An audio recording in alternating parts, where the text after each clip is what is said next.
Welcome back to Weekly Allowance, where we look at things and decide if we like them or not. Just got this in. Super exciting. It's another one of Mezco's Rumble Society figures, Doc Nocturnal. This was announced not too long ago, and I know some other reviewers have already gotten one. I've already seen a review from Foosh Guy and D Amazing. I already kind of know what to expect because I watched those other reviews, but I'm pretty excited to open it up and look for myself. But first, it came with some stuff. Got this cool Doc Nocturnal shirt. This looks like a gum pack or something. It says exclusive sticker included, so there's at least a sticker in there, but it really feels like one of those old packs of gum. The wrapping is really waxy. I'm gonna smell it. Well, it doesn't smell like gum, but I always hope there's gum in stuff, so I'm gonna hope that there's gum in this. And then we have this really cool comic, and I'm gonna come back to this later because I have opinions. For the box, it's the same kind of packaging that we saw in the Baron Benz release. Clean black with a golden circle in the middle. It's very reflective. You can kind of see my shirt in it. Can you tell what it says? This is an insert that will come out. Very cool illustration there. And we get our first look at the Good Doctor. It's a very heavy package, so there's a lot of stuff in here. The box itself is already heavy, but you can tell there's a lot more going on inside. And more accessories in the back. Ooh, nice little holes so you can stick your fingies in there and pull it out. Care and consideration should be exercised when handling. That's what they say about me. You get a little sheet showing you how things go on and things come off. Oh, we used a possessive apostrophe when we didn't need one. I'm gonna open it laying down because all the stuff kind of wanted to just fall out as soon as I removed this plastic. Do you guys like to keep the plastic that comes with this stuff, just in case? So in addition to that first pack of accessories, we have a second pack, and then a third tray underneath with a stand. I don't know why, but these packages have a definite smell to them. It smells like vinegar, which I don't mind because I like vinegar, but it might be a little stinky to some people. Do you like your action figures stinky? I bet some people do. Do they still make those dolls that smell like stuff? I remember when I was a kid they had these dolls that smelled like strawberry or apple or whatever. I don't think I had any, but I'm sure they stank after a while. First impressions, very cute. I don't know, maybe it's his size, or just how happy the skull face looks, or the skinny little stick legs, or what. Kind of adorable. But I tend to think that odd things are cute. It's definitely not a criticism. It's very well made. There's a ton of detail. Look at the detail on those boots. There's a slight lip to the top of the boot, stitching down the sides, a great leather texture, some folds, and then treads on the bottom. Look at the soles of his boots! Oh my god! Man, I need boots like this. You think when he walks he just leaves skulls everywhere? It might be a giveaway if he's trying to be stealthy. Did you catch who it was? No, but there were skull prints in the snow outside. As with most other Mezcos, the clothing on this is all real clothing. It's all fabric. The bodysuit is like a spandex kind of thing, whereas the rest is like a leather simulation. And there are wires in his cape so it can be posed. Foosh pointed this out, and I agree that this is a very small, slender character. And I personally really like that. If you want a roided up, beefy Superman type action figure, there's tons of characters like that. It's nice to have one that's kind of small and skinny. I'm going to lift up his cape here so we can take a look at his back. Nice design on his tunic. You can see a spider web motif throughout. Really cool detail back here on the back of the belt. It seems to have come undone. So I'll just put it back together. There's a little peg here so it'll clip onto the belt. A tiny little D-ring, and I think you can hang one of the accessories from this, and we'll get to that in a moment. I'm going to take off his hood so we can get a look at this skull. Some nice ridges and cranial plates. A dark vacuous glare. The mouth does open, but not too much. This cloak gets in the way a little bit. Let's just remove that and see what all we can do with him. Once you remove the cloak, the hood does still stay. It's part of his tunic. Alright, let's see if we can open his mouth more. Oh, a little bit more. Just a little bit. Standard head back and forth, head side to side, a little back and forth, tiny bit of tilt. Other reviewers have said this, but you might be a little put off by the fact that the head is so much bigger than the body, but I believe it is meant to be just a skull mask, so there's an actual head under there. At least in line with the lore, there's supposed to be an actual head under there. Arm up. I'm really nervous about moving the arms too much because I don't want to tear this fabric. It doesn't look like it's going to tear, but it's just something I worry about. Don't you just love anxiety? God, I do. Yeah, nice range of motion with the arm. Forearm can reach really far back, and rotation on the hand. The belt on mine keeps wanting to come undone. There is a bit of a torso swivel, There's something hindering it, and I can't tell if it's something having to do with the body or the clothes. Legs go out real far, though. Goes back pretty far. Oh man, the knee arcs back all the way. It looks a little awkward like this, but the leggings do a really good job of covering up any weirdness. And rocker on the foot. Even the gaudy skull detail on his chest is really well sculpted. This guy is an edgelord, 100%. He's got a tiny watch, which is also adorable, and it flips open to show some kind of readout and control panel. Maybe he's watching his blood pressure. I want to go ahead and get into accessories because he comes with a ton. The Night Watch. Spectatoscope and communications unit with the ability to communicate with the living dead. Hades Inferno. Thermite explosive fragmentation grenade. Uses the forbidden knowledge of alchemy to obliterate not only physical material, but also incorporeal elements. The Iron Talon.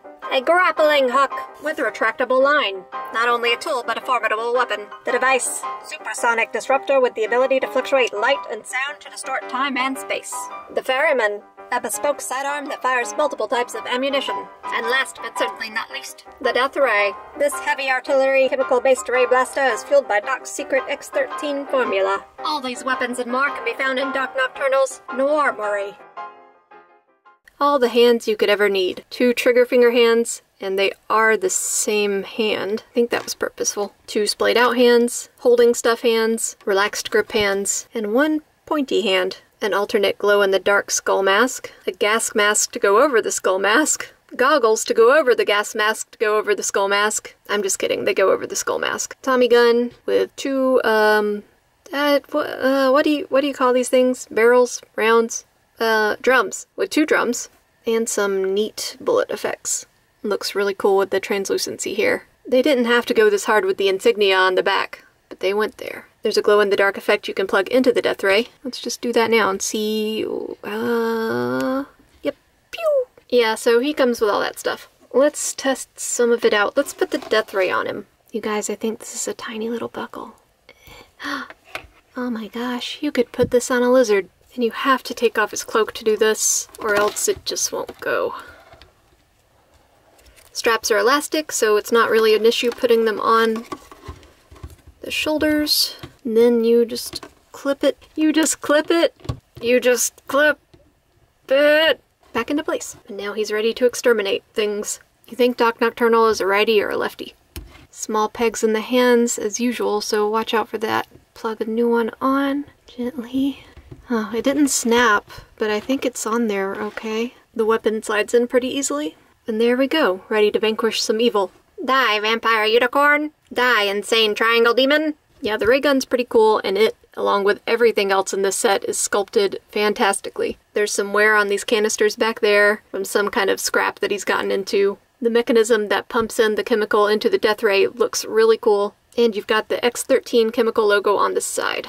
This belt though, man, it just keeps wanting to come unhooked. It's sculpted in such a way that it's formed around his waist so it doesn't automatically fall off, but yeah, it just keeps coming unhooked. But his costume has a lot of options for attaching the accessories. For instance, he's got a holster for the ferryman pistol. Snap that up. And put it down in there. And then you can snap it back in place. And even the holster is decorated with that spider web motif. The sonic disruptor can be placed on his belt. All you have to do is remove the front pouch and plug this in. And there you go, he's ready to disrupt. Stay together, darn you. And then the Hades Inferno grenades can be clipped back here. Not all of them will fit because there's not enough surface area for them to hang out on, but a couple of them will fit. Oh, bless me. And then you have a little hook here if you want to hang something from there. Maybe another grenade? He's all grenaded out. These iron talons do move just the tiniest amount. Open a tiny bit.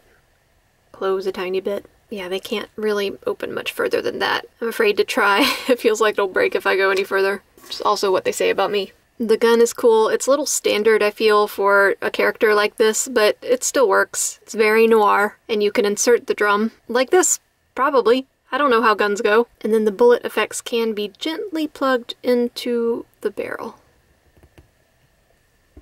Pew pew! Now let's get to some of the head accessories. We'll start out with his sweet goggles. Those are on an elastic band, so they can just go right over his, eyeless face. Yep, he's ready to hop on a motorcycle and ride on out of here. The goggles themselves are really cool, sculpted with very minute details. Some gold paint around the rims, and a translucent plastic inside to simulate the goggle material. Then you've got the gas mask.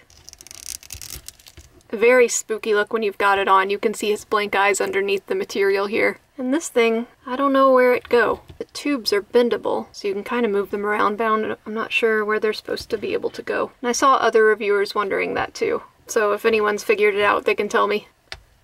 Pop off the head and try this glow-in-the-dark head. And that just pops right back on. The glow-in-the-dark head is a little bit of a different sculpt than the regular head. The regular head is a little wider, more blocky, and it looks more angry or evil or even just having a lot of sadistic fun. This one looks a little bit more cartoony, not as angry. Features are a little bit sharper. Let's see what it looks like in the dark. Oh, too spooky for me. Got a weird modeling on it. Yep, very cool. Put his regular head back on because I prefer that one. And let's put his cape back on, because it gets chilly. He wants his cape. And of course we can't forget about his nifty stand, which has a foot peg, or you could punch that out and put this stand in there instead. And he has holes in both of his feet, so it doesn't matter which foot you put on there, they will both go. I want to talk for a minute about the comic that came with this toy. Here are the credits for the comics. There's 2 comics in this issue. And I really want to give credit where credit is due because it's really nice. Beautiful artwork, beautiful ink washes, cool story. It's mostly told without any dialogue. The first one is some kind of Lovecraftian type horror with fish people and stuff. But what makes this so interesting to me, you can kind of see where Doc Nock comes from, what he's doing when he's not fighting monsters. It really explains some of the character design choices they made for this toy, and I think it's kind of fascinating. You don't ever really see Doc Nocturnal with his costume off, but my interpretation of it is that he is some kind of maybe half-dead creature person. He's maybe a little bit insane, as half-dead people tend to be. And the back has a really neat layout of his nocturnal tower and the Normery. And also, he's got a frog butler. What? I need this character right now. How come he didn't come with Doc Nocturnal? Anyway, just fantastic. So if you can't tell, I really love this figure. It's Mezco exclusive, so it's got the quality we expect from them. Really nice sculpt, great cloth goods, a ton of accessories, cool character design, awesome backstory. If you need someone to help you fight monsters, why not Doc Nocturnal? Who do you think would win in a battle between Bill and Doc Nocturnal? I always bet on Bill, but Doc Nocturnal does have this sonic disruptor thingy. Might do something to Bill, I don't know. Anyway, I hope you enjoyed this review, and I'll see you on the next one.